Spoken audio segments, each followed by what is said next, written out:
Hello! This is the first time I'm filming with my bookshelves in the background, and the only reason why I don't really like to do it is just because it's really messy. Like, it looks tidy right now, but that's just because I moved so many things off the shelf. Forgot my headband.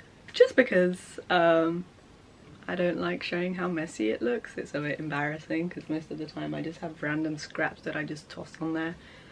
But enough about that. I am here to talk about my July wrap-up, basically. I might do a little what I plan to read in July versus what I actually read. It doesn't change much. It's more of the fact that I read basically everything that I'd wanted to read apart from one book, plus way more than I'd planned to. But yeah, hope you will enjoy the video. So most of the books that I read in July were books that I'd received or like bought in May or June and just never got around to reading, and I put those on like my July TBR. And the first book was 7 Days in June. I'd wanted to read it in June just because, you know, I thought it would be fun to like read it in the first week.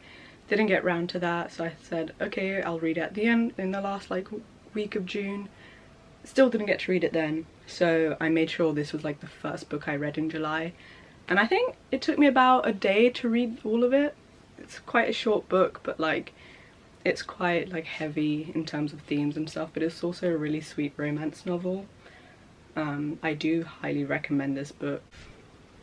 My memory card just ran out of storage, so I had to quickly swap it out. But as I was saying, Hannah from A Clockwork Reader just did a romance reading like vlog essentially, and she read 7 Days in June and absolutely loved it, and I have to say I trust her opinions on a lot of books. So if you've got a similar reading taste to her, then I would say you would really like 7 Days in June. But another book that I'd wanted to read in July was Delilah Green Doesn't Care. I'm not going to go into too much details about the books that I wanted to read just because I don't want to waste any time and make this video extra long, but this was really high up on my TBR list for June and I didn't get to read it, so I read it in July.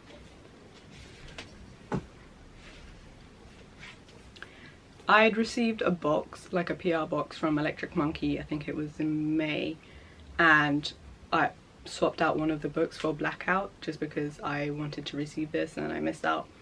And I really wanted to read this in the summer, but I just, like, anytime I felt like I wanted to read it, I was already reading something else, and then by the time I'd finished that book, I wasn't really in the mood to read this anymore. But this was a book that I wanted to read in July that I never got round to, and it's the only book actually that I wanted to read that I never did. The next two books I bought like based off like recommendations from friends in May or June, and one was Excuse Me While I Ugly Cry and the other one was Love Radio. These were two books that I really wanted to read, and I literally had to stop myself from picking them up in June just because I didn't have enough time to start them and then not finish them, and I didn't want that to mess up like my wrap-ups for that month, so I put this off until July. I also got sent an ARC, I believe at the start of June, of Aphrodite and the Duke by Quakers, and since it comes out in August I wanted to read it as soon as possible, so it wasn't like in the back of my mind every time I picked up a different book like you need to read this before it comes out. So I put this on my July TBR. The next book was Beth O'Leary's The No-Show, which came out in April. I got it the day it came out just because they were like, I was waiting for the paperback, but then I saw they were doing half price like sales on this at Waterstone, so I bought myself a copy. And I hadn't really planned on reading it then, so I decided that July would be the best month to read this book just because it seems like a summery, like fun kind of book to read.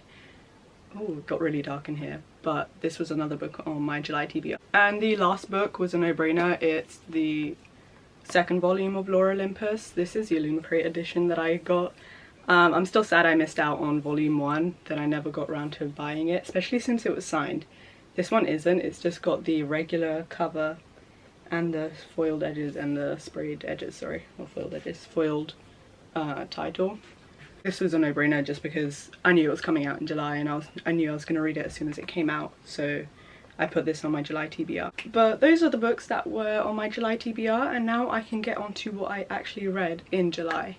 As I mentioned, 7 Days in June was the first book on my July TBR, and I actually did read this as my first book of the month. Because of how much I loved it, I ended up picking up The Perfect Find, as well as Tia Williams' debut adult novel, The Accidental Diva. It's not anywhere in paperback in the UK, and I'm not a fan of the American cover, plus I don't want a random edition that doesn't match these two. So I do hope sometime in the near future they decide to make a paperback in the UK that matches these, just because this, like, they're not a series, they're both independent books, but the main characters from this book make a little cameo in this, and the side characters in this book are actually, like, two of the side characters in this book are the main characters in The Accidental Diva. So I read all 3 of Tia Williams' adult novels in July, and they were such a blast. I'm so glad I did. I'm not doing this in order just because I can't remember which books I read when exactly in July. So I'm gonna go with The No-Show by Beth O'Leary. Even though I put it on my July TBR, I wasn't 100% sure if I would actually read it during the month, but I just did. I just missed reading a Beth O'Leary book, so I had to pick this one up. And boy, was this nothing like I thought it would be. This broke my heart. Like, I cried reading The Road Trip, but that was nothing compared to reading this. I was just a mess. It was like 1 AM in the morning, and I was just full on sobbing, and I couldn't go to sleep. It was like I'd lost someone close to me. I don't know how I'm gonna handle watching this, because they've bought the rights to this book. I don't know if it's gonna be made into a TV show or movie, but I know I'm gonna be an absolute mess when I watch it. And because I was in a Beth O'Leary mood, I ended up picking up The Switch. I waited for the Flatshare to come out in paperback, and I did the same with The Switch, but I just never got around to reading it, just because it's kind of more family orientated than romance, like her other books. But I love this book way more than I expected. It's kind of short. I think it's her shortest book. I read it again in like one sitting, almost one sitting, essentially a day. It was so fun. It didn't make me cry. It did make me a bit emotional, but like, I kind of wish it was a bit longer, I have to say. Definitely was a fun read though. You might have guessed when I explained that I was going to read Lore Olympus Volume 2 that it was a no-brainer, so obviously I read this as soon as I got my Waterstones edition, because this one only just arrived like at the end of the month. And I sped through it, because I've already read the entire webtoon. Like, I've been up to date for like, I don't know, I've been reading this webtoon for a couple of years now, so this is more of like a reread technically. I don't know if you would count it as a proper read, but I mean, there is an extra chapter at the end. It's like a deleted scene, so I kind of count it as an actual like read to me. I also read Aphrodite and the Jew. Even though I made it seem like that I was like pressuring myself to read it, at the same time I was like, this doesn't come out until halfway, if anything, close to the end of August, the 23rd of August. So I was like, I have time, but I was really in the mood to read loads of romance novels. So I picked it up, and I just couldn't put it down, which was really unexpected, because I knew I would enjoy this novel. It's a historical romance, but I just didn't expect that I would love it this much. I think I'm gonna buy the paperback just because it's a really pretty cover, and why not have a match, like a little paperback to match this massive arc. I also read Excuse Me While I Ugly Cry. This I read actually right after I read Love Radio. I binged read this book, like most of the books that I read in July, and I absolutely adored it. It made me realize how much I loved, like, I still love reading YA novels. I don't do it as much. I only really read Cassandra Clare books or Chloe Gong or Alison Shaft, but this just reminded me a lot of why I loved reading YA contemporary novels as well as fantasy books. So right after I finished this and I saw that the author didn't have any other books that I could read of hers, I picked up Excuse Me While I Ugly Cry. I still have to pick up the second book that she's written that came out this year. Probably this month, if not September. Ideally this month though, just because I love reading contemporary books in the summer more than I do in like the colder seasons. But these two are now like my absolute favourites. I want to go back and reread them and annotate them. Also, look at that purple sprayed edges on this edition. It's a Waterstones exclusive and I absolutely love it. Then I read Delilah Green Doesn't Care. I really sped through this book. I was on a, as you can tell with all the books I've read, I've mostly just read romance novels, and this is one of the few adult books that I read in July. I really enjoyed it. I did find that I was missing a couple of things. That I did give it a 5-star, but like if I could I probably would have given it 4.5 stars just because it felt like it was missing something. But I definitely am excited to read the sequel. It comes out at the start of August, I believe. So I'm definitely going to be buying and reading that. But yeah, this is a really fun read, I have to say. before I get into the main like section of books that I had not planned to read this month at all, I will say I finally got Dial A for Aunties, and I binged read this in exactly a day. I bought this, as you might have seen in my Oxford vlog, and I just devoured it as soon as I picked it up. It was so fun.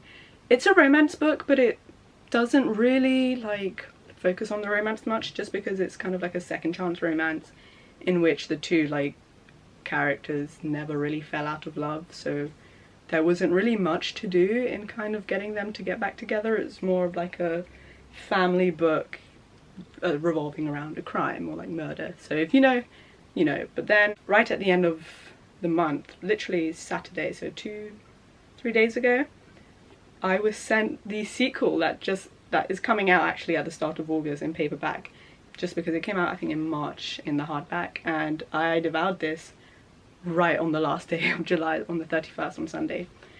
I have to say I didn't enjoy it as much as the first book, but I definitely still like love this duology, I believe. I'm not sure if there's going to be a third book, but it's definitely one that I would reread. It's so fun, it's so different to the romance novels that I've read in just all the best ways, so yeah, I really recommend this. But these were 2 of the books that I read in July as well. And the last couple of books that I read were from a series, and it was the Vampire Academy series.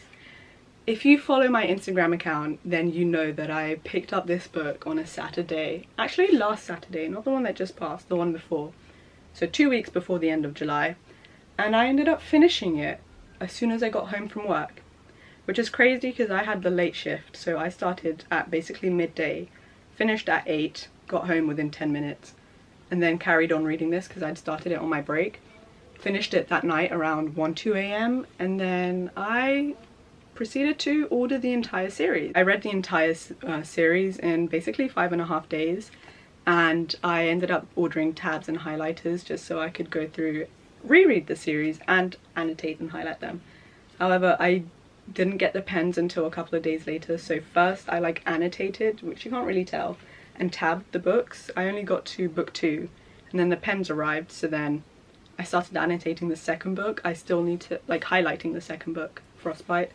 I still need to highlight the first book just because I haven't like figured out which highlighter color I want to match the cover, because there isn't really any good dark red highlighters that I've seen anywhere, but yeah, we'll see. So I'm planning to reread the entire series in August, but this series of 6 books was basically like the last books that I read in July, not including 4 Aunties and a Wedding, which was the last book. But yeah, that was my unexpected TBR / wrap up for July. I hope you all enjoyed my video. Don't forget to like, comment and subscribe to my channel, and I hope you all look forward to what I post next, and have a lovely day. Bye!